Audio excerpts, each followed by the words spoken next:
La digestión de los, perdón, de los hidratos de carbono va a generar glucosa, galactosa y fructosa, las cuales son moléculas que pueden ser absorbibles por el intestino delgado, a través de mecanismos de transporte mediados por sodio o bien de difusión facilitada, como en el caso de la fructosa. ¿Ya? Entonces, este transporte activo secundario, dependiente de una gradiente de sodio, esta es una difusión que va a depender de la gradiente de concentración de fructosa y de la presencia de un transportador, por supuesto, ¿cierto? En el caso de las proteínas, vamos a tener los productos de digestión de aminoácidos, dipéptidos y tripéptidos que pueden transportarse, ¿no es cierto?, en el intestino delgado por los colonocitos a través de mecanismos de transporte asociados a sodio o a protones. En el caso del sodio, siempre va a generar un transporte del aminoácido, un monómero, ¿no es cierto?, de aminoácido. En el caso de los protones, pueden generar transporte de dipéptidos o tripéptidos. Para el caso de los lípidos, las enzimas van a generar productos de digestión monoméricos como los ácidos grasos, los monoglicéridos y el colesterol. ¿Ya?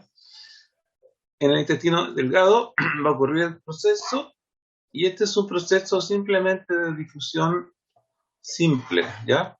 Porque la membrana plasmática de los colonocitos, de los enterocitos, perdón, es de lipídica, ¿no es cierto?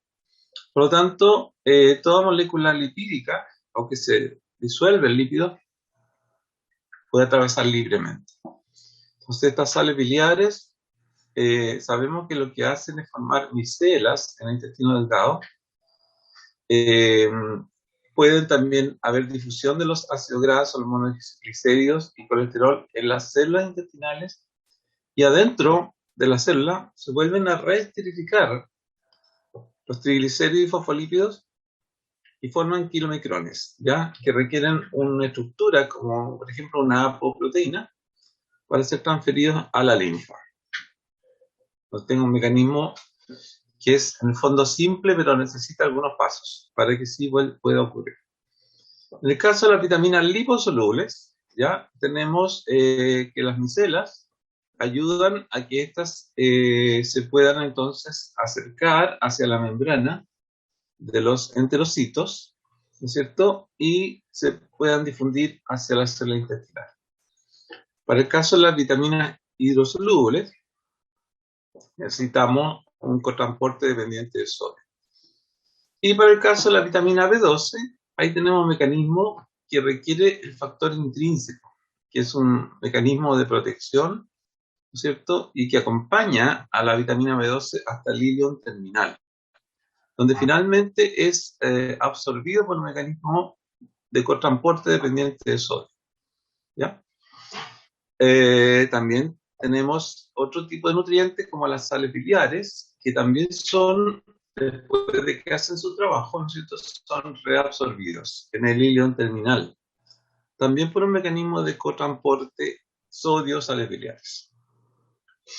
Y tenemos los cationes calcio y fierro, ¿no es cierto?, que pueden ser absorbidos en el intestino delgado también, por proteínas de unión a calcio, dependiente de la vitamina D, o también por una apoferritina en la célula intestinal que se une a una transferrina en la sangre.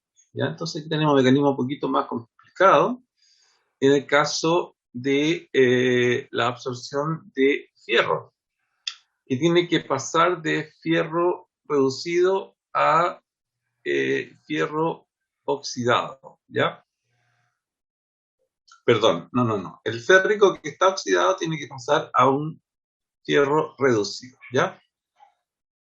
Y entonces eso puede ser transportado, y ahí se puede unir adentro de la célula intestinal a una proteína, se conoce como apoferritina, la cual puede transportarse y puede unirse, ¿no es cierto?, afuera del enterocito, a una transferrina en la sangre y transportarse la sangre. Ya, estos son los mecanismos que vamos a revisar hoy día. ¿ya? Y vamos a ver cómo ocurre. Entonces, primero vamos a partir por las enzimas y dónde están. Esto yo creo que es un conocimiento bastante amplio. Nosotros esto lo sabemos bastante bien, ¿cierto? Esto lo conocemos, esto ya se empieza a enseñar en la ciencia media. Incluso algunos profesores ya lo hablan en ciencia básica, ¿no es cierto? Tenemos tres tipos de nutrientes: los carbohidratos, las proteínas, los lípidos. Eh, y tenemos distintas instancias donde estos nutrientes pueden ser atacados por algunas enzimas. En la saliva está la amilasa y la lipasa lingual. En el estómago, la pepsina. En el páncreas tenemos la amilasa, la tripsina, quimotripsina, carboxipeptidasa, lactasa, lipasa, colipasa, fosfolipasa A2 y los ésteres de hidrolasa de colesterol. Y en la mucosa intestinal tendríamos, ¿no es cierto?, las sacarasas, la maltasa, lactasa, trialasa y la alfa-dextrinasa, que serían, ¿no es cierto?, moléculas que rompen los estos dímeros o trímeros de carbohidratos. En el caso también de las proteínas, tenemos la amino-oligopeptidasa y la dipeptidasa. Y tenemos también, ¿no es cierto?, esta otra, la enteroquinasa, que es una enzima que activa a las otras, ¿ya? Y, en fin, en el caso de los lípidos no necesitamos mayor digestión, porque estas moléculas que se digieren, ¿no es cierto?, ya sea por estas enzimas digestivas, ya son capaces de, ¿no es cierto?, de poder... ya, mi amor. Ya, parece que algo pasó con El Salvador. Hola. Ya. Hola, papi, ¿cómo estás? Tu gatita.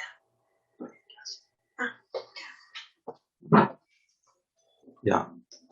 Ya. Entonces ahora vamos a ver los mecanismos de digestión y absorción. ¿Ya? Ya, aquí está el resumen. Y aquí vamos a ver cómo se van a activar las enzimas proteasas. ¿Ya? Entonces tenemos el pepsinógeno, que en pH bajo se activa pepsina. Y en el intestino delgado, el tripsinógeno, que en presencia de la enteroquinasa se activa hacia tripsina. ¿Ya? Y es tripsina la que genera la activación de todas las otras enzimas proteolíticas. Yo me acuerdo cuando era estudiante de doctorado, teníamos tubitos que decía tripsina 10 por, tripsina 1 por, 2 por, 5 por. ¿Qué significaba? Que diluíamos una concentración estándar de la enzima tripsina y la usamos para limpiar células, para romper proteínas, ¿no es cierto?, para sacar de la matriz extracelular, ¿no es cierto?, algunas proteínas que estaban pegadas. Era una manera de limpiar las células pegadas a las placas de cultivo. Entonces, una vez le hice la pregunta al profesor, ¿qué pasaba con la tripsina que estaba en los tubitos? Y él me quedó mirando y me dijo, se autodigiere, pues me dice, sí, lo lógico, si es una enzima que digiere proteínas, ¿qué cree que va a hacer al ver a otra proteína, aunque sea tripsina? Esa enzima no va a entender que la otra es una enzima igual y no va a pensar, simplemente va a actuar. Entonces, al final de un tiempo, es como divertido, ¿no es cierto? Como una especie de canibalismo molecular, pero que en el fondo no tiene ninguna intencionalidad, simplemente es un mecanismo de acción, ¿ya? Que se van, una vez que se activa la tripsina, se va a generar, ¿no es cierto?, una autodigestión de ese tubito que tiene. Bueno, el paso entonces de distintos tipos de enzimas zimógenas, ¿ya? Porque Un enzimógeno es aquella que viene, es una enzima que viene inactiva, que no está activa en el acino pancreático, sino que es secretada como una enzima inactiva y se activa en el ribotril en cepillo, cuando se encuentra con la enteroquinasa. Y también al ribotril en cepillo, ¿no es cierto?, van a llegar las otras enzimógenos, como el tripsinógeno, el quimiotripsinógeno, la proelastasa, la carboxipeptidasa A y la B. Y una vez que la tripsina es activada, ¿no es cierto?, ahora se puede transformar cada una de estas en una enzima activa, ¿ya? Generando, por ejemplo, más tripsina, ahora generando quimotripsina, elastasa, carboxipeptidasa y carboxipeptidasa B, ¿ya? O sea, tenemos un mecanismo inteligente que evita la autodigestión del páncreas, por ejemplo, ¿ya? Si este proceso se activa en el páncreas, obviamente que va a tener una pancreatitis, va a tener una autodigestión y va a tener un daño fulminante, porque esto es como una especie de polvorín, ¿ya? Un polvorín que está lleno de enzimas que son muy potentes, ¿ya? Y que pueden dañar completamente a las células del páncreas, ¿ya? Bueno, aquí tenemos entonces otra vez el mecanismo, que sigue el mismo esquema, ¿no es cierto? Proteínas con la pepsina forman oligopéptidos aminoácidos. En el intestino delgado, estas enzimas activas van a formar aminoácidos, dipéptidos y tripéptidos, o van a generar oligopéptidos. Si generan oligopéptidos, igual que ya la pepsina previamente lo había hecho, tenemos las peptidasas, ¿ya? Y estas peptidasas están presentes en el ribotril en cepillo, ¿ya? Y son capaces de romper los dipéptidos o tripéptidos, ¿ya? O sea, perdón, son capaces de romper los oligopéptidos que se van a formar y formar estos ya pequeños subunidades, ya sean monómeros, dímeros o trímeros. Y estos sí se pueden transportar, ¿ya? Monómeros, dímeros y trímeros se pueden transportar con mecanismos sodio aminoácido, sodio dipéptido y sodio tripéptido, ¿ya? Se transportan adentro del enterocito y del enterocito se transportan adentro de la lámina propia, ¿no es cierto? Que está justamente formando esta microvellosidad. Y adentro de esta lámina está ¿no es cierto?, el capilar y el quilífero por su centro. ¿Ya? Entonces los lípidos se van a ir por el quilífero y las proteínas y los carbohidratos se van a ir fundamentalmente por los capilares. ¿Ya? También el agua, obviamente, el agua también se va a transportar por los capilares, ¿ya? Así que ahí tenemos los mecanismos. Bueno, acá se muestra el mecanismo también de el cotransporte sodio aminoácido, sodio di o tripéptido. Y que después lo que sale, sí, hacia la lámina propia, ¿cierto?, serían solamente monómeros, ¿ya? Eso es importante. Significa que adentro del enterocito tengo que degradar los di o tripéptidos. Los degrado y formo solamente monómeros, aminoácidos, ¿ya?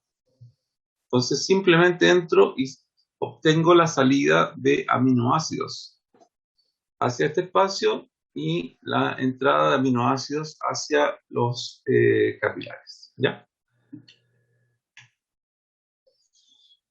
Aquí, ¿no es cierto?, tenemos un esquema quizá un poquito más completo, pero es el mismo esquema nomás, que muestra cómo, en general, de todas estas proteínas yo puedo generar oligopéptidos.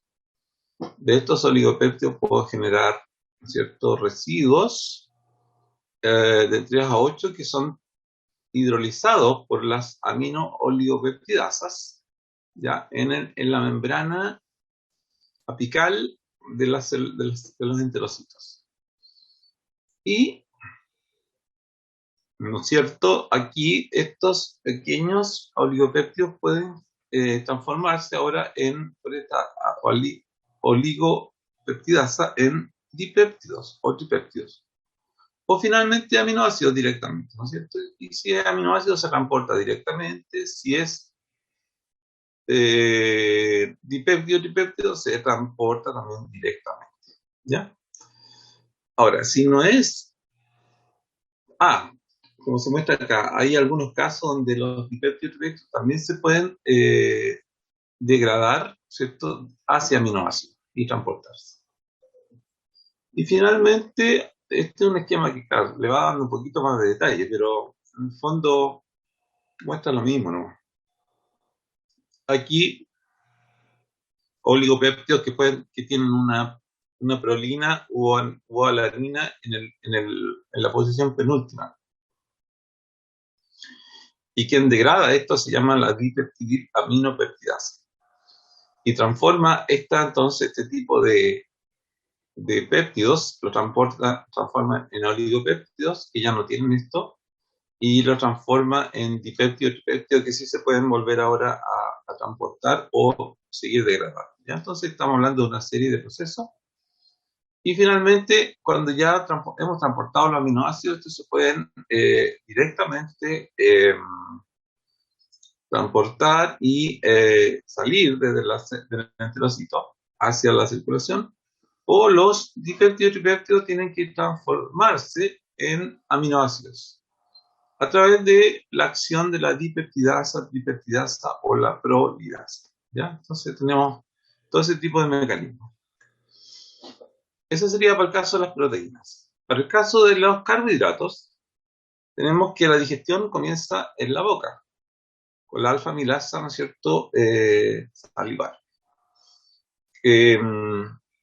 Pero aquí se va a mostrar genéricamente, ¿ya? Entonces tendríamos los alimentos, supongamos que ya han sido digeridos un poquito, pero igual llegan alimentos sin digerir al duodeno. Y tanto la amilasa igual, ¿no es cierto?, como la amilasa pancreática van a generar una serie de productos de digestión. Las alfa-dextrinas, ¿ya? Como por ejemplo este tipo de dextrinas que son más de un monómero, digamos, de carbohidrato, y que tienen ramificaciones, ya dependiendo de ramificación 1,4 o 1,6. Tenemos la maltosa, que son dos glucosas, o tenemos la maltotriosa, que serían 3 glucosas, ¿ya? Y entonces digeridas por las alfa-dextrinas, alfa-maltosa y alfa-maltotriosa, se pueden transformar, activar la alfa-dextrina por la alfa-dextrinasa, sí, porque aparece que las enzimas son con asa. Esta es la molécula. Entonces, la que la agregada es la enzima, asa. La maltosa por la maltasa y la maltotriosa por la sucrasa. Y todos ellos pueden dar origen a que estos, ¿no es cierto?, oligómeros se transformen en glucosa. Y la glucosa se transporta por los distintos mecanismos que ya hemos visto. La trealosa también tiene una enzima propia, que es la trealasa, la lactosa, una enzima propia que se va perdiendo en el tiempo. ¿Ya? Uno, cuando ya es más grande, empieza a perder esta enzima, ¿ya?, que está en el riguete en cepilla. Por eso después uno ya empieza a tener intolerancia a la lactosa, porque esta enzima empieza a inactivarse paulatinamente. Y después la glucosa más la galactosa, ¿no es cierto?, es el producto de digestión de la lactosa.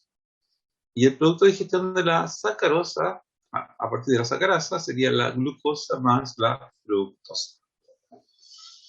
Entonces, el mecanismo de absorción que vamos a tener sería un mecanismo sodio-glucosa con transporte, sodio-galactosa con transporte, o difusión facilitada con la fructosa.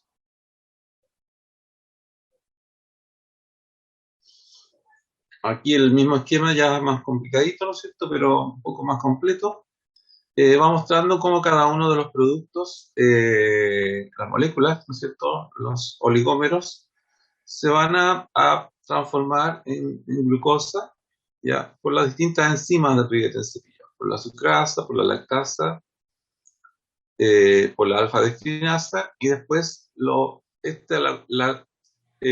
productos de digestión los voy a poder transportar por el transportador SGLT1, ya que es un transporte activo secundario dependiente de sodio, ya que puede transportar la glucosa o la galactosa y o la glucosa sola, ¿ya? En fin.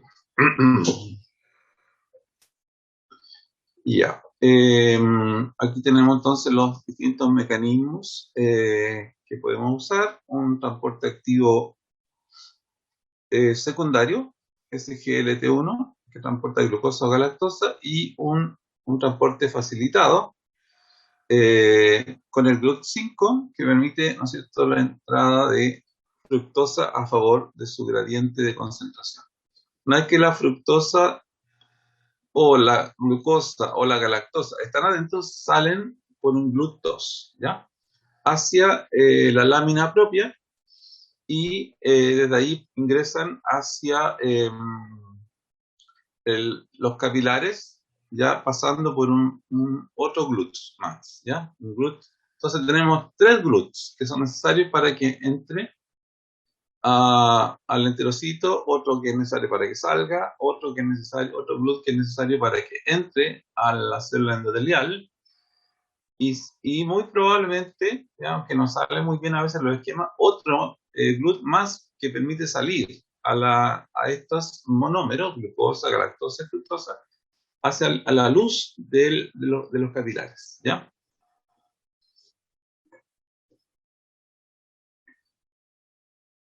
Entonces, aquí vamos a tener el mecanismo, ¿no es cierto?, en general. Aquí tenemos el transporte de glucosa, galactosa y fructosa. Después, el transporte por el GLUT2, ¿no es cierto?, glucosa, galactosa, fructosa. Y después el transporte también, seguramente, por 2 tipos de GLUTs. Uno en la membrana apical y otro en la membrana luminal de la célula capilar. Esto para que finalmente ingrese la glucosa al interior de los capilares. Y finalmente tenemos la digestión de los productos lipídicos, ¿ya? Donde vamos a producir los ácidos grasos, los monoglicéridos y el colesterol. ¿Ya? ¿Estos cómo se van a digerir? Se van a digerir, por ejemplo, los triglicéridos por la lipasa lingual y la lipasa pancreática. Los ésteres de colesterol, ¿cierto?, se van a digerir con la colesterol éster hidrolasa. Y los fosfolípidos se van a digerir por la fosfolipasa A2. Entonces, como producto de digestión, respectivamente, vamos a tener monoglicérido más 2 ácidos grasos. En el caso de los ésteres de colesterol, vamos a tener un colesterol más un ácido graso, y en el caso de los fosfolípidos, vamos a tener una isolestina más un ácido graso, ¿ya? Y estos productos, ¿no es cierto?, ahora de digestión de los lípidos, se van a difundir, ¿no es cierto?, y van a ingresar hacia los enterocitos. Y al interior de los enterocitos se van a reesterificar, ¿ya? La misma acción que generó la enzima digestiva ya se revierte, y estos 2 monoglicéridos más el monoglicérido más los 2 grasos se van a reesterificar. Y van a formar entonces estas 2 partes, van a formar triglicéridos, estos 2 van a formar éster, y estos 2 van a formar fosfolípidos, ¿ya? Lo cual después se van a empezar a agregar todavía en una estructura mucho más grande, que se va a llamar kilomicrón, la cual se va a estabilizar, ¿ya? Es una estructura lipídica que se estabiliza con una proteína que es anfipática, ¿no es cierto?, y por lo tanto va a permitir la unión de estas estructuras lipídicas, ¿no es cierto?, con el exterior. Y finalmente voy a poder transportar estos kilomicrones hacia la linfa. Ya, vamos a hacer un break, ya, y volvemos enseguida.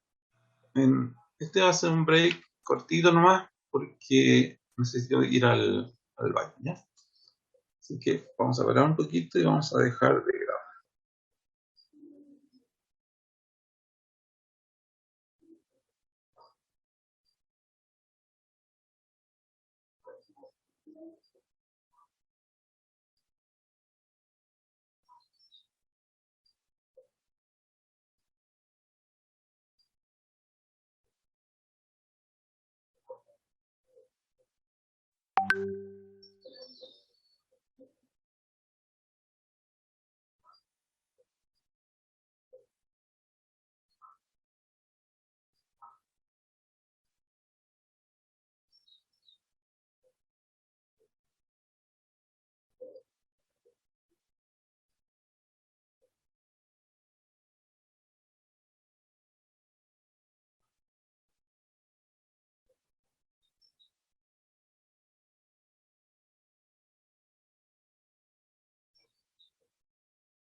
Entonces, vamos a continuar.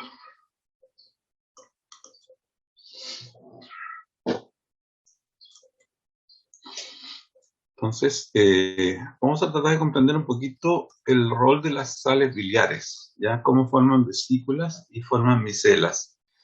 Y cómo estas facilitan la acción de las enzimas digestivas, ¿ya? Por ejemplo, aquí tenemos un glóbulo graso, ¿ya? Una gotita de grasa. Entonces, va a estar formada por, ¿no es cierto?, por una serie de pelotitas, más grandes, más chicas, cada una de ellas de lípidos, ¿no es cierto?, de aceite. Y ellas repelen, ¿no es cierto?, el agua. Por lo tanto, la estructura más estable para moléculas de lípido en un ambiente acuoso es una esfera. ¿Y qué hace la sal biliar? ¿Ya? La sal biliar tiene una parte hidrofóbica y una parte hidrofílica. Entonces logra rodear, ¿no es cierto?, a una gotita pequeña, supongamos, de lípido y disolverla. Entonces, como que sacáramos, supongamos, esta gotita que está aquí. La sacamos, la rodeamos de sal biliar y ahora puede salir de esta gota grande. Entonces, esta gota grande la vamos a empezar a fragmentar. Vamos fragmentando esa gota que de otra manera sería prácticamente imposible, ¿ya? Y la sal, el glóbulo graso fragmentado va a corresponder a una grasa emulsificada en micelas, ¿ya? Entonces vamos a ir emulsificando, ¿no es cierto?, esta grasa, ¿ya?, en estas micelas. Por ejemplo, podríamos tener una micela que tiene distintos tipos de ácidos biliares, ¿ya? Supongamos que pueda tener ácido cólico, ¿ya?, como este que está acá. Ahí está la sal biliar, el ácido cólico, ¿ya? Y pueda tener también, no le veo otra estructura más. Tiene los fosfolípidos, tiene el monoglicérido, ¿ya? Y tiene colesterol, que sería este círculo sin la puntita. Ya. Entonces aquí vamos a estar formando como una especie de sándwich, ¿no es cierto?, como se dan cuenta. Y esta sería entonces una micela mixta con ácido cólico. No sería un círculo, no sería un círculo, sino sería como una especie de sándwich, ¿ya? A diferencia de lo que se llamaría una vesícula, ¿ya? Una vesícula sería una estructura, sería una pequeña esfera, ¿no es cierto? Y que si tiene solamente una membrana, ¿no?, una membrana de bicapa, la llamaríamos una lamelar, o también se puede llamar biliosoma, ¿ya? Estaría entonces estabilizada esta vesícula por estas sales biliares, ya que irían cada cierto momento, ¿no es cierto?, en esta estructura, tanto en la membrana externa como en la membrana interna. Y dado la presencia de las sales biliares, ¿no es cierto?, tanto en la parte interna como externa, entonces la parte externa puede estar disuelta en agua y la parte interna también puede tener agua, ¿ya? Entonces puedo tener esta vesícula unilamelar con un núcleo acuoso y está disuelta en el agua, ¿ya? Entonces ahí también tengo una mayor... la consecuencia, si miráramos, la consecuencia final sería que la superficie expuesta de este glóbulo graso de las moléculas lipídicas, ¿ya? La superficie expuesta de las moléculas lipídicas es mucho mayor tanto en las micelas como en las vesículas. Entonces, con esta mayor superficie expuesta, ¿qué logro? Que las lipasas ahora puedan tener mayor posibilidad de degradar los lípidos, ¿ya? Esa es un poco toda la idea de esto es así. Evitar que los lípidos se compacten, ¿ya? Y formen estas bolitas donde yo solamente voy a poder degradar lo que está por afuera, pero nada de lo que está dentro. Lo que está dentro se va a mantener muy compacto. Pero si tengo sales biliares, todo lo que está en la periferia va a empezar a separarse y lo que está dentro también va a empezar a separarse y va a empezar a fragmentarse y va a empezar a tener una mayor superficie de absorción ahora, ya sea en estos sándwiches como en estas pelotitas de vesícula, ¿ya? Esa sería como la idea que está detrás de esto. Ahora, podríamos tener también una estructura cilíndrica con sales biliares, ¿ya? Y podríamos tener entonces que, obviamente, las partes de afuera del cilindro serían sales biliares y la parte interna del cilindro puede estar formada por, ¿no es cierto?, el colesterol, ahí está el colesterol, los ácidos grasos libres, los fosfolípidos y los dos monoglicéridos, que serían estos. ¿Se dan cuenta? Entonces ya también tenemos otra estructura. Y la cadena hidrofílica, ¿no es cierto?, estaría formada por estos grupos hidroxilo, ¿ya? Estas uniones peptídicas, o grupos sulfonilo o grupos carbonilo. ¿Ya?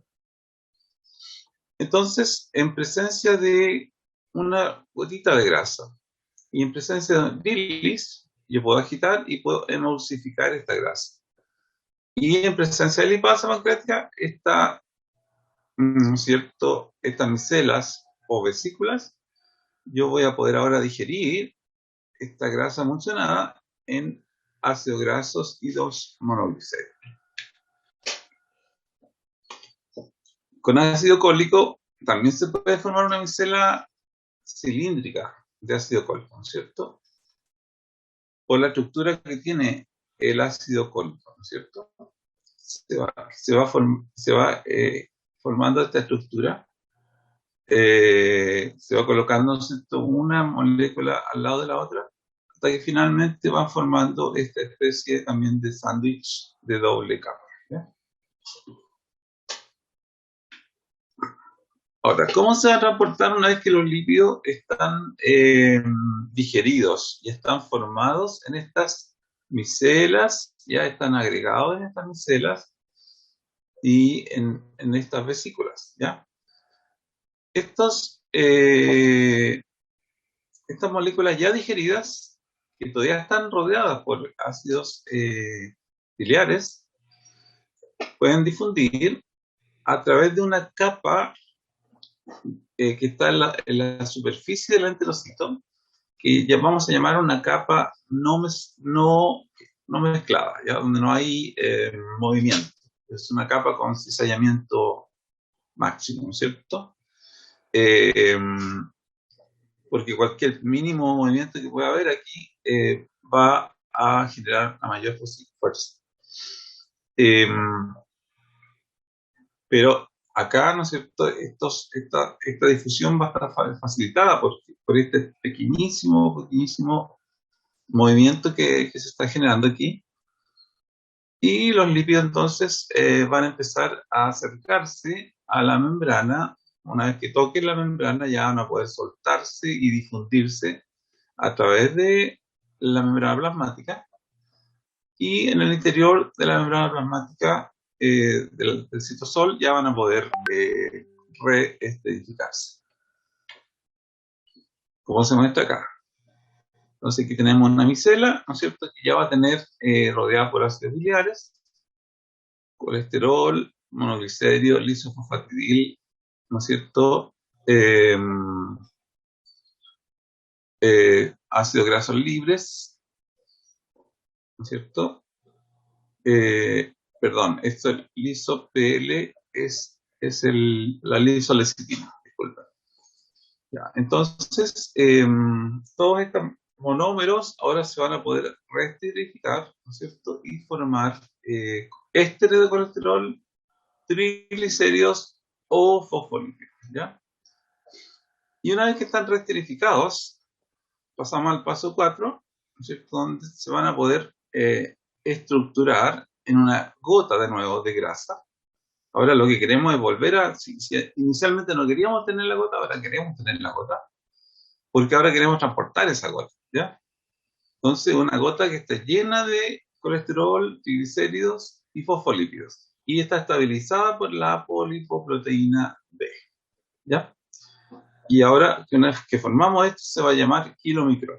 Y esta estructura de transporte, la célula lo exocita y la linfa lo transporta, ¿cierto?, hacia la circulación, finalmente hacia la circulación sanguínea.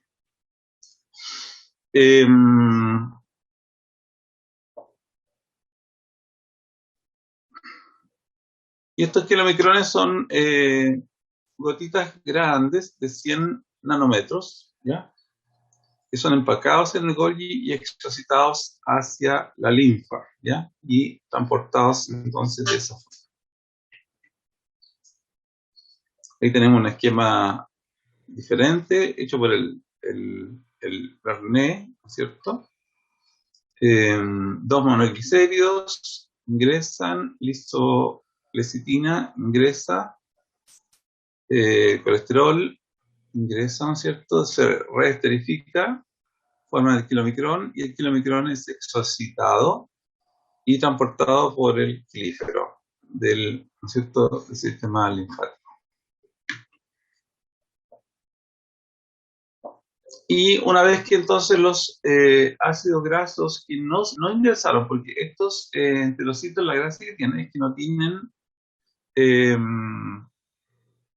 tienen transportadores de sales biliares, ¿ya? Normalmente no hay transportadores en el duodeno, por ejemplo, o en el yeyuno. Pero ya empiezan a aparecer transportadores en el ilion y con mayor concentración en el ilion terminal. ¿Ya? Entonces, en el ilion terminal tenemos mecanismos sodio-sal biliar, que permite entonces, por cada sodio que ingresa, entra una sal biliar. Y esa sal biliar se une o no a componentes celulares y se transporta por un sistema de recirculación enteropática, especialmente por la sangre portal. Llega al hígado y desde ahí, ¿no es cierto?, es capturado por el hígado de nuevo para formar otra vez la bilis, ¿ya? Por eso que las personas que tienen la enfermedad de Crohn y tienen una cirugía del ilion terminal, ¿no es cierto?, van a tener problemas de la digestión de lípidos, porque va a bajar su síntesis de bilis, ¿ya? Porque van a estar perdiendo continuamente las sales biliares, no las van a poder recircular, ¿ya? Es un problema de los que tienen la enfermedad de Crohn, tienen dificultades en la digestión de los lípidos, ¿ya? Muy bien. Ya, bueno, ya hemos visto en general la absorción de los lípidos, ¿no es cierto? Y también la absorción de los carbohidratos y de los aminoácidos. Ahora vamos a mirar la absorción de otras cosas, como por ejemplo el agua y los electrolitos. ¿Ya? Agua y electrolitos.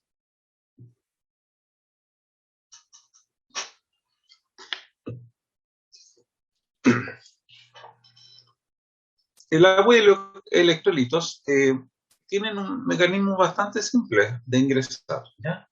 Pueden ingresar por los, ¿no es cierto? El agua, por lo menos, puede ingresar por las aquaporinas que están en la membrana plasmática o pueden ingresar por las uniones estrechas, cuando estas uniones estrechas son permeables. En el intestino delgado, las uniones estrechas sí son permeables, por lo tanto el agua puede tener un movimiento transcelular o un movimiento paracelular. Ya tiene dos formas de entrar el agua. Pero en el intestino grueso, las uniones estrechas son impermeables. Por lo tanto, la única forma de mover el agua, en este caso, es un movimiento de agua que es transcelular, no paracelular. ¿Ya? Ese corresponde al agua. En el caso de los electrolitos, estos se van en general a mover, ¿ya? El sodio, por ejemplo, se mueve ingresando, ¿no es cierto? Ingresando sodio al interior del cuerpo para ingresar también moléculas, ¿no es cierto? Ingresan aminoácidos, ingresan glucosa o otros nutrientes, los mismos sales biliares, la vitamina B, etcétera. B12, perdón, son transportadas por mecanismos de sodio, ¿cierto? De transporte de sodio, como transporte activo secundario. En el duodeno, normalmente nos encontramos, gracias a que las uniones estrechas son permeables, ¿no es cierto? Vamos a encontrar que el quimo tiene una consistencia isosmótica, ¿ya? Y eso está originado por el hecho de que el agua puede moverse y por el principio de isosmolaridad. El agua puede moverse hacia afuera o hacia adentro, dependiendo de las gradientes osmóticas. Sin embargo, a nivel del yeyuno, el ilion, perdón, yo voy a tener una activa reabsorción de sodio que va a crear una gradiente osmótica favorable para la reabsorción de agua, ¿ya? Y cada vez que yo vaya llegando hacia más distal en el tubo digestivo, voy a tener mayor y mayor reabsorción de agua, ¿ya? Esta reabsorción de agua va a ocurrir fundamentalmente asociado, por ejemplo, por los sistemas de transporte, de cotransporte, sodio nutriente en un 30%, o por los sistemas de transporte sodio-cloro o sodio-protón en otro 30%. Una vez en el interior de la célula, la bomba de sodio y potasio, ¿qué hace? Expulsa el sodio hacia la membrana vasolateral, hacia la lámina propia, ¿cierto? Y ahí tendríamos entonces la entrada de sodio y la entrada de agua. En el colon, la absorción de sodio a través de estos canales es la más importante. Y aquí su función estaría dada por las dos neuronas, al igual que en el caso de la función renal, ¿ya? Entonces, los mecanismos de reabsorción de sodio se parece a los mecanismos de reabsorción de sodio en los túbulos contorneados distales y colectores, ¿ya? Y por lo tanto, ahí voy a estar relacionando la recaptura de sodio en estos mecanismos con el ingreso o la reabsorción de agua, ¿ya? En el intestino grueso, por ejemplo.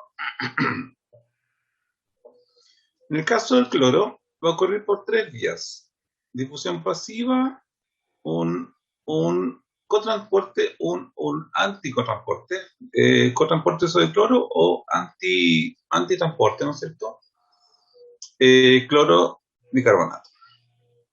También el potasio puede ser absorbido paracelularmente a nivel de intestino delgado, pero a nivel del colon el potasio es secretado por el mecanismo de la aldosterona. Entonces la aldosterona, para poder ingresar el sodio, tiene que secretar potasio. Y por esa razón, cuando tenemos un movimiento más exagerado, más rápido, como la diarrea, por ejemplo, podemos tener hipocalemia. Los mecanismos secretores del tracto gastrointestinal estarían asociados más bien a las criptas, es decir, las partes más profundas de las vellosidades, mientras que los mecanismos de absorción estarían en la parte, en las puntas, en las vellosidades, ¿ya? Y el cloro, por ejemplo, puede ser secretado de las criptas, ¿ya? Porque de ahí están los mecanismos secretorios.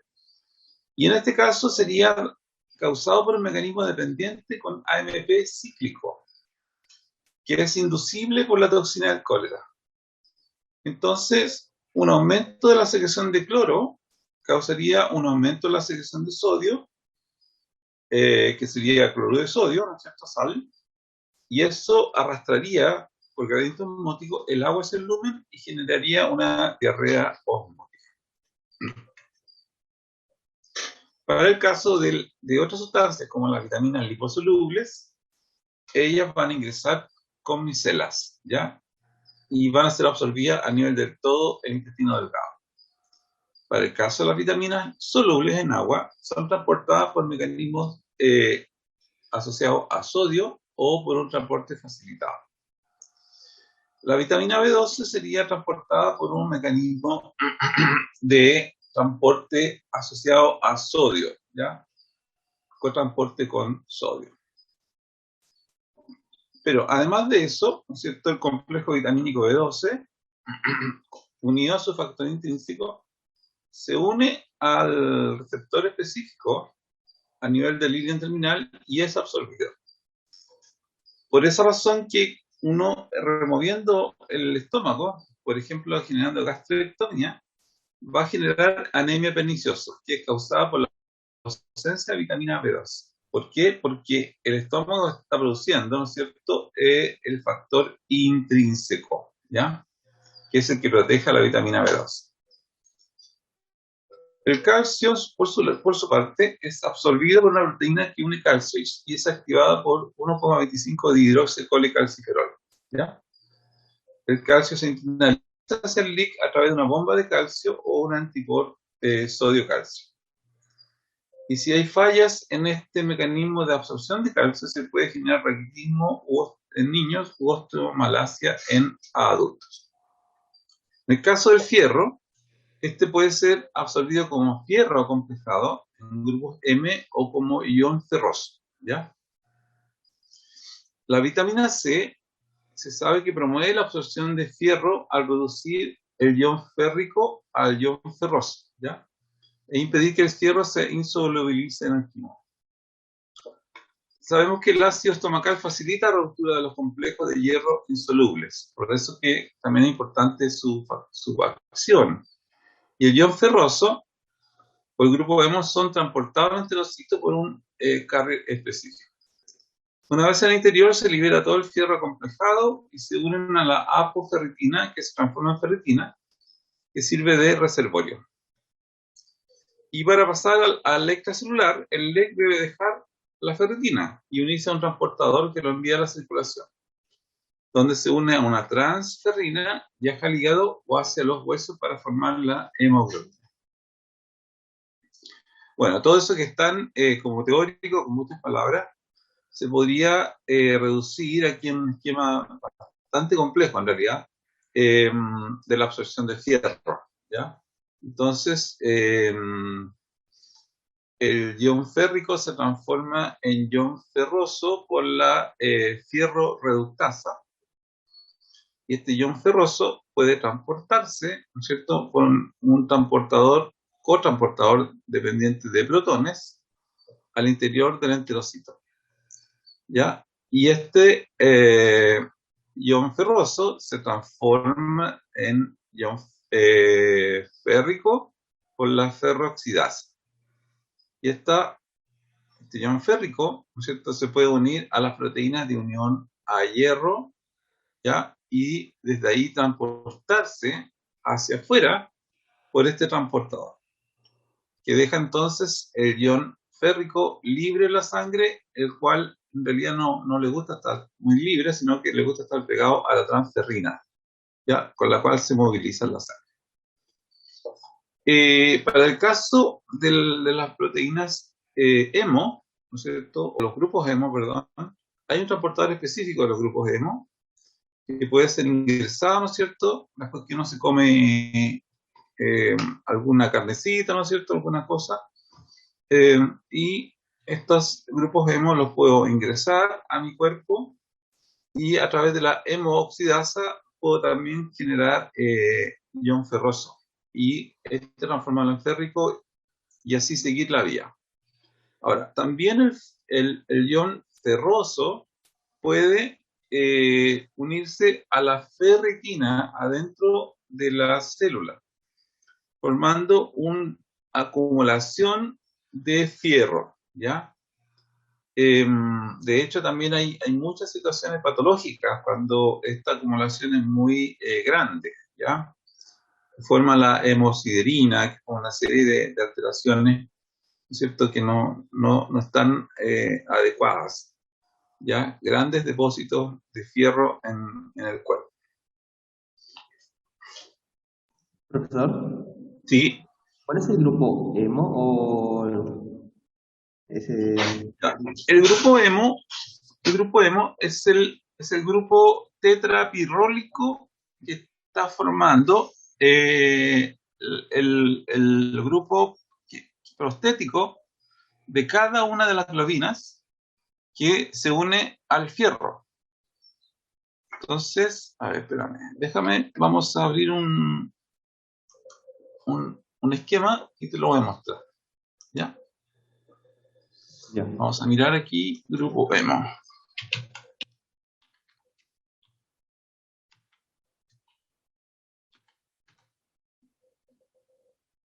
Imagen. Ya, esto es un anillo de 4 pirroles, hay 1, 2, 3, 4, que coordinan un fierro central al cual se une el oxígeno. Y esto está pegado, acá podríamos ver, déjame ver. Es bien importante saber esto, así que por eso que lo estoy mostrando. Porque además, estos grupos hemo se pueden abrir, ¿ya? No, este es un... A ver, creo que es un... Bueno, está cortito por eso. Hoy vamos a analizar el tema de catabolismo del grupo hemo. Ya, a ver, veámoslo. Como ya conocemos, la estructura de la hemoglobina cuenta con un grupo hemo y con una porción proteica llamada globina. Bueno, ¿y cuál va a ser el destino de la globina? Oye, y El destino 1, de la 2, 3. globina va a ser su degradación para posteriormente formar aminoácidos y con estos aminoácidos formar o reciclarlos y volver a formar proteínas. En cuanto al grupo hemo, vamos a tener que va a estar formado prácticamente por dos estructuras, dos elementos. Nuestro hierro, nuestra molécula de hierro, en un estado ferroso, y toda esta estructura que lo envuelve se le va a llamar protoporfirina. Bueno, ¿y por qué es importante conocer la estructura de la protoporfirina? O anillo tetrapirrólico. 1, 2, 3, 4 pirroles. O la que va a interactuar propiamente con la enzima para posteriormente pueda liberar a nuestro hierro. Entonces, ¿cómo lo va a hacer? Va a reaccionar, antes que nada va a reaccionar, como primer paso, va a reaccionar con esta enzima, la hemooxigenasa. Y esta enzima, ¿qué va a hacer? Va, si así lo queremos ver, a romper esta protoporfirina, la va a romper de aquí y va a dejarnos esta estructura como si fuera una cadena. La va a dejar así, como si la abriera. Le hiciera un corte aquí, así, y pues la abriera. Y esto va a liberar a nuestro hierro en estado ya férrico para que pueda ser tomado posteriormente por la transferrina y ser llevado a médula ósea y reciclarse. Entonces, Entonces, tenemos a la hemoxigenasa como primera enzima para que se lleve a cabo el catabolismo del grupo. Como segunda enzima, vamos a tener, cuando ya está al producto de esta reacción, se le va a llamar biliverdina. Bueno, ¿y ahora qué le va a pasar a la biliverdina? Va a reaccionar con otra enzima, que va a ser la biliverdina reductasa. Como bien su nombre, como bien su nombre lo dice, lo que va a hacer, va a reducir a la biliverdina, agregándole dos hidrógenos. Estos provenientes de una unidad de pH reducido. Entonces, vamos a tener, pues, aquí van a quedar estos dos, aquí se van a unir estos dos hidrógenos, aquí y aquí. Y a toda esta estructura que se va a llamar bilirrubina. Ojo, como producto, esta no es la bilirrubina directa, esta es la bilirrubina indirecta. Esta bilirrubina, la reacción del producto de estas reacciones, no va a ser, o el resultado de estas reacciones, no va a ser bilirrubina directa, va a ser bilirrubina indirecta, bilirrubina no conjugada, bilirrubina no polar o bilirrubina libre. Bueno, ya que tenemos a nuestra bilirrubina,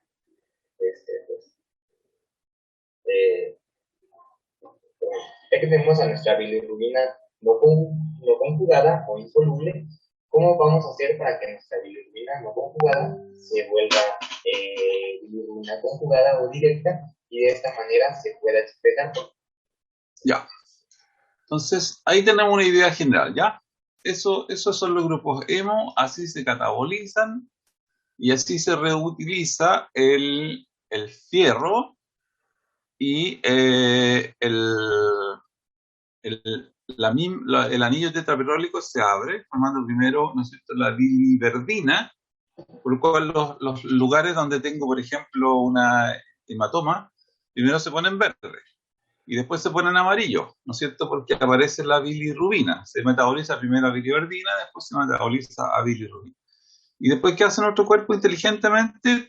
Transporta esta bilirrubina que es no conjugada, ¿no es cierto? La transporta dentro del hígado. En el hígado se conjuga por las enzimas conjugadoras, ¿no es cierto?, de la bilirrubina. Genera bilirrubina conjugada, que ahora es soluble, y puede transportarse por la bilis y ser excretada, y por eso que tenemos nuestras heces fecales amarillitas, ¿no es cierto? Esa es la razón, porque ahí tendríamos productos de excreción de la bilirrubina, ¿no es cierto?, conjugada, que ha sido excretada.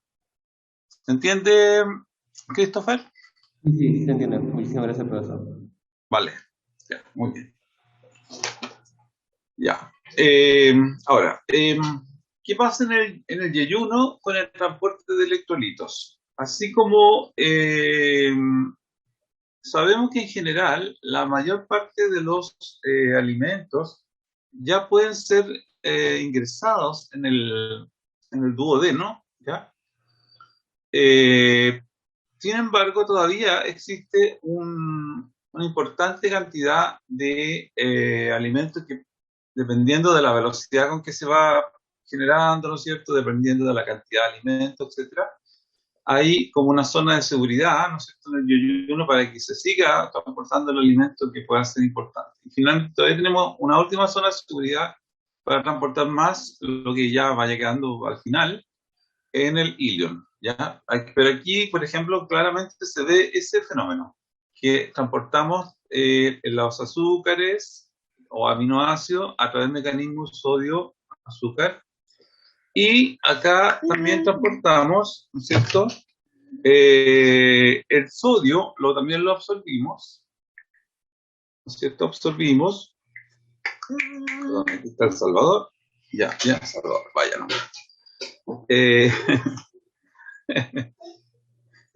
Sodio, aquí tenemos un mecanismo de transporte sodio-protón, ¿ya?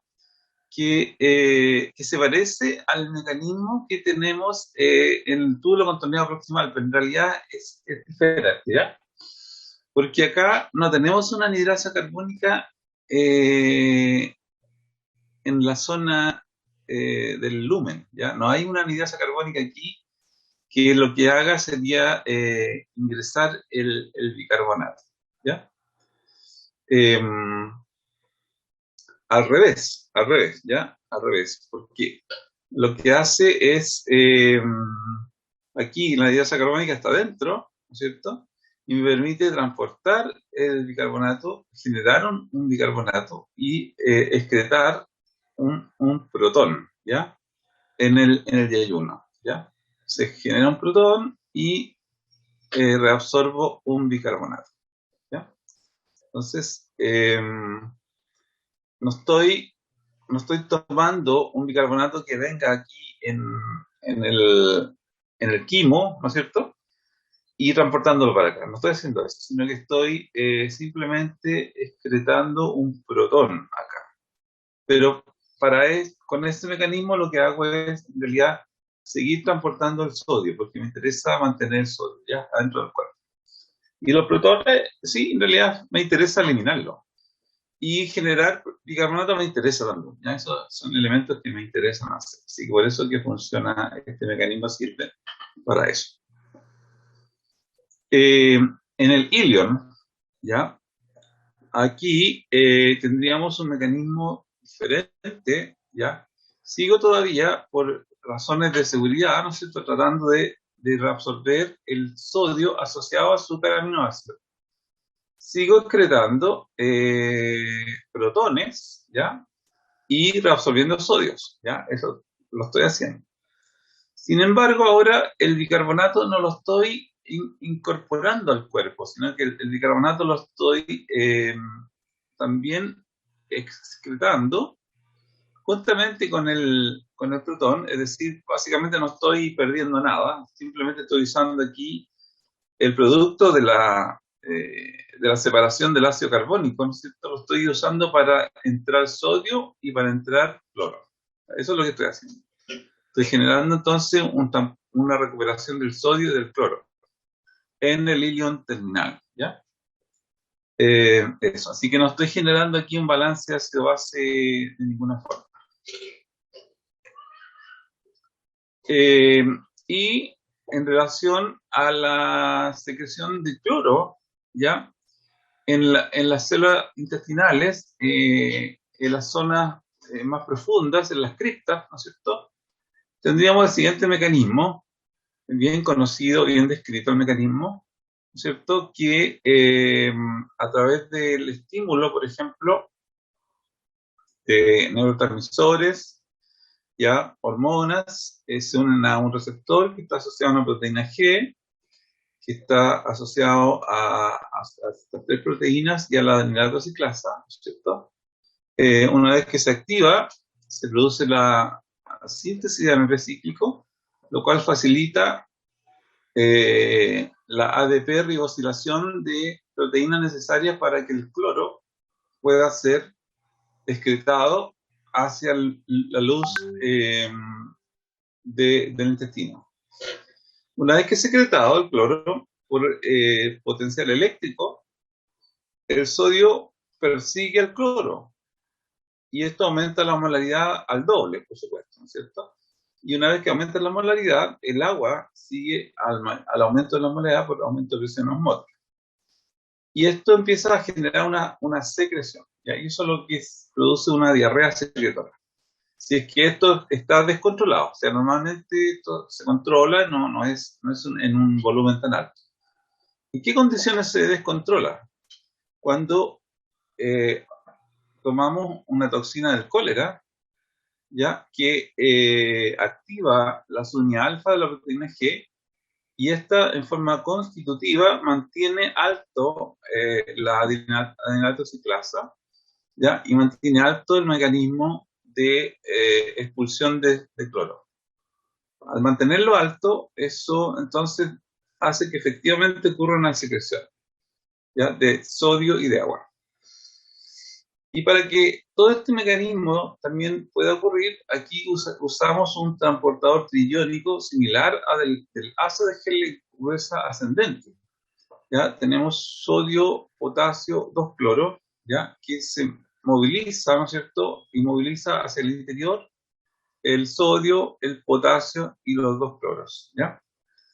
Y este cloro que está, recordemos que en el extracelular tenemos una cantidad alta de cloro. Entonces, si este mecanismo está funcionando bien, aquí voy a tener siempre una alta concentración de cloro en este tipo de células y la voy a poder excretar, ¿no es cierto? A través de esto, si es que la nitroxiclasa y AMP cíclico está alto. Y en presencia de toxina de cólera, esto va a ocurrir constitutivamente, ¿ya? Y voy a entonces tener una diarrea secretora en ese caso. Y en el colon, el mecanismo de transporte es más simple, entre comillas, ¿no es cierto? Estaría formado siempre por su bomba sodio-potasio tereasa, por una recuperación de potasio y también una excreción de potasio hacia las heces fecales y por, ¿no es cierto?, normalmente también por un ingreso de sodio dependiente de aldosterona.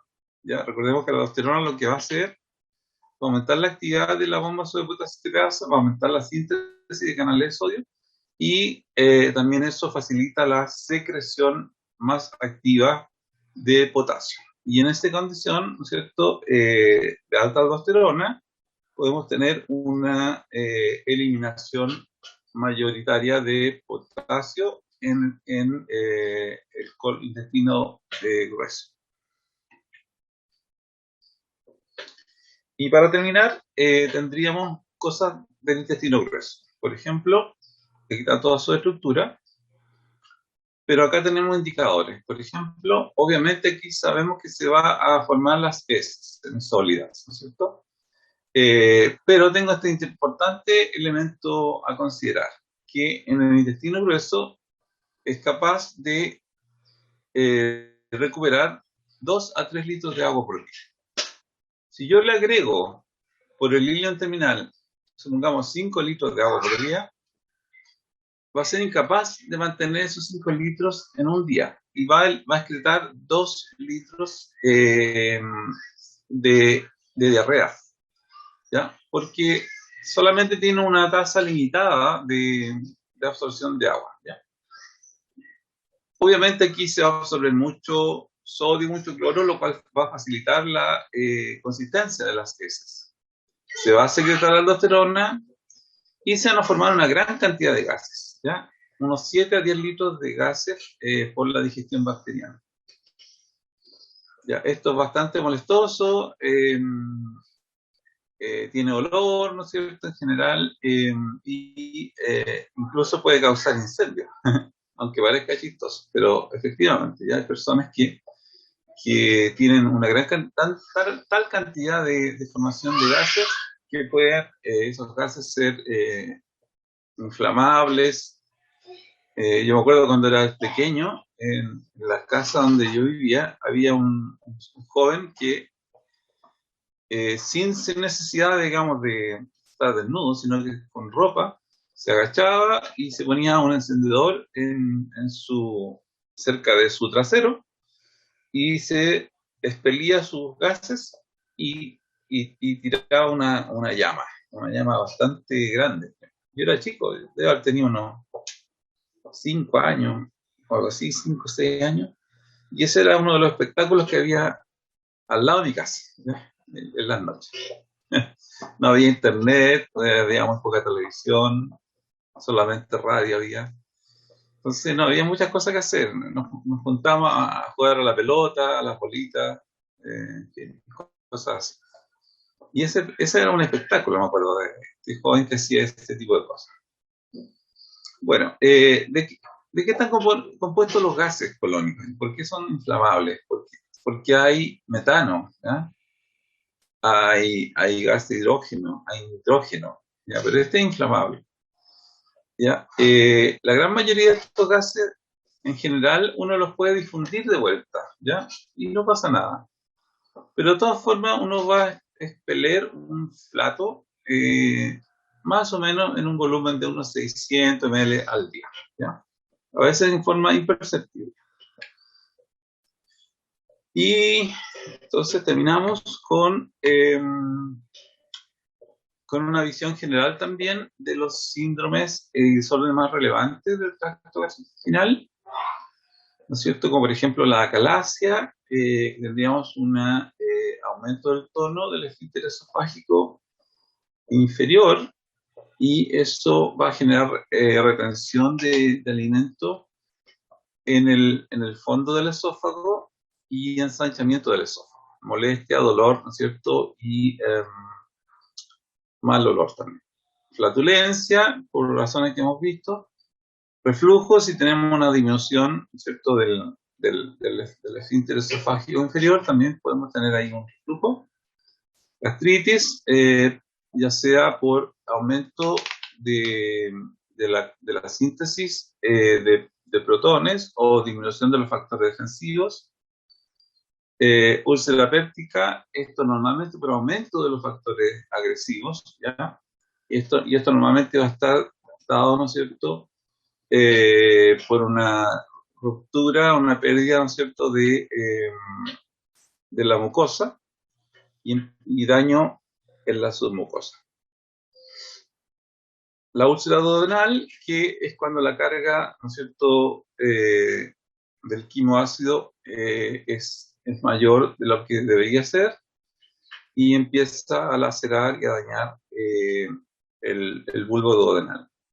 Pancreatitis, cuando se autoactivan, ¿no es cierto?, las enzimas pancreáticas y producen ¿no es cierto?, la digestión del páncreas.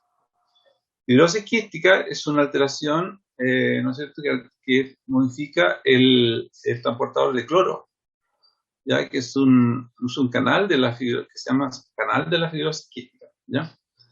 Y ese transportador de cloro es necesario para que las mucosas y varios tejidos tengan movimiento de agua hacia el lumen de algunos tejidos, ¿ya?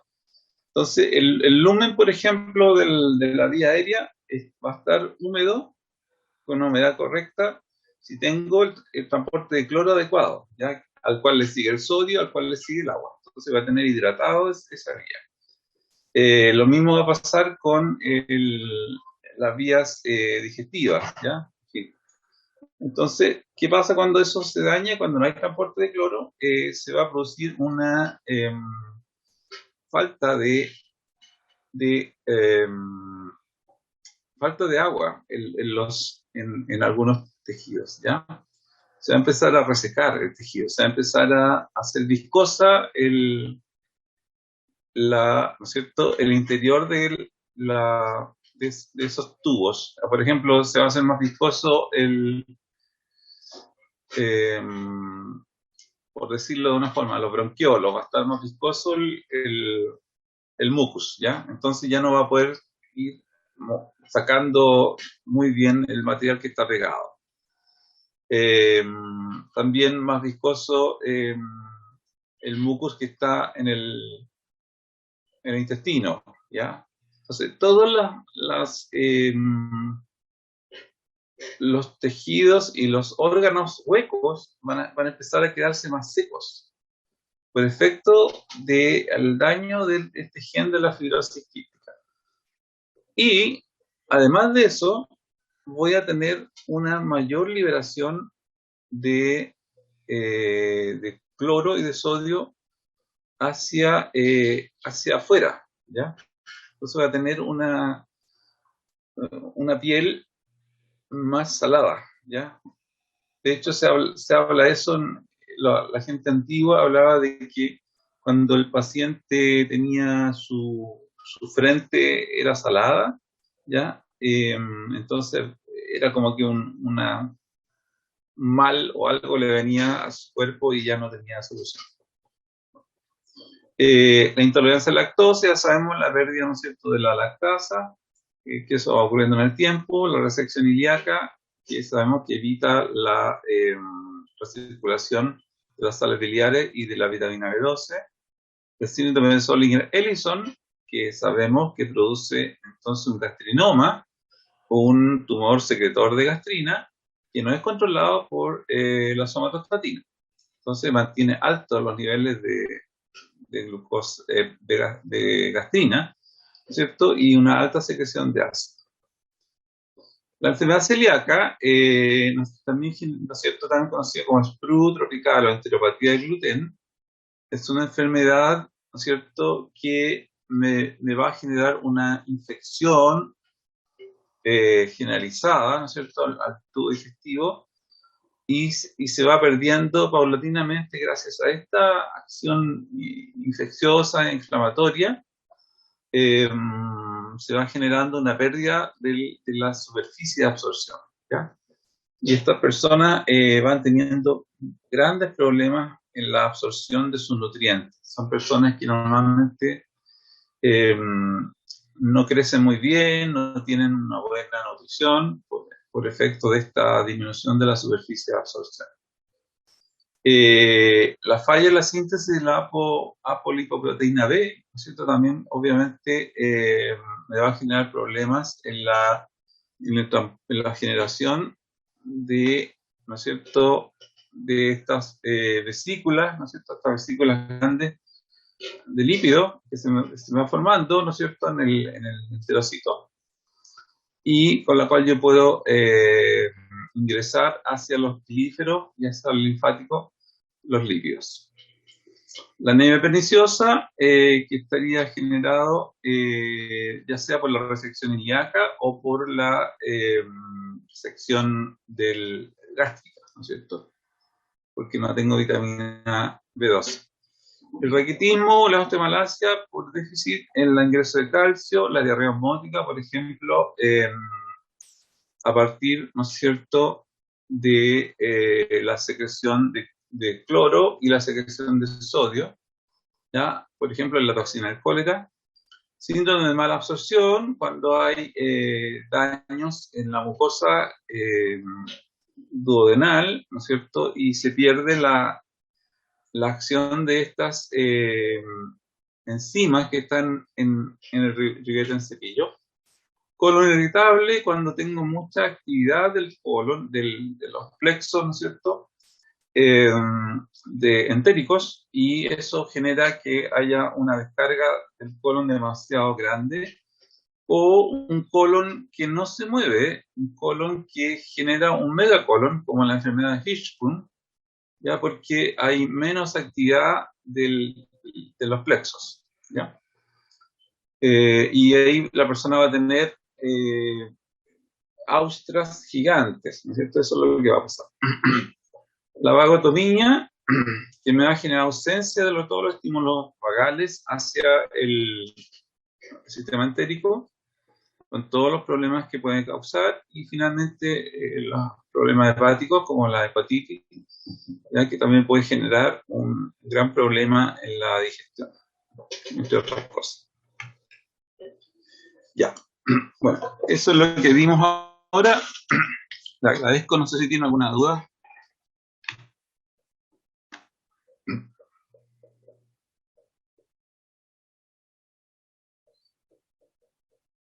Por mi parte, ninguna, profe. Ya, perfecto. Christopher, que siempre hace preguntas. ¿Se le está ocurriendo alguna, profe? Aquí está pensando. Yo creo que está pensando en qué es lo que va a preguntar. Y antes tenía una, pero se me olvidó cuál era. Y dije, no, no voy a esperar que el profesor termine y ahora se me olvidó. Ya, está bien, muy bien. Ya, ya, chiquillos, gusto de estar con ustedes. Eso, espero que la clase les haya servido de algo. Y nos estamos viendo entonces, ¿ya? Entonces Ya, yo me acuerdo. cuídense harto, ya, nos vemos. Hola. Y detener la grabación.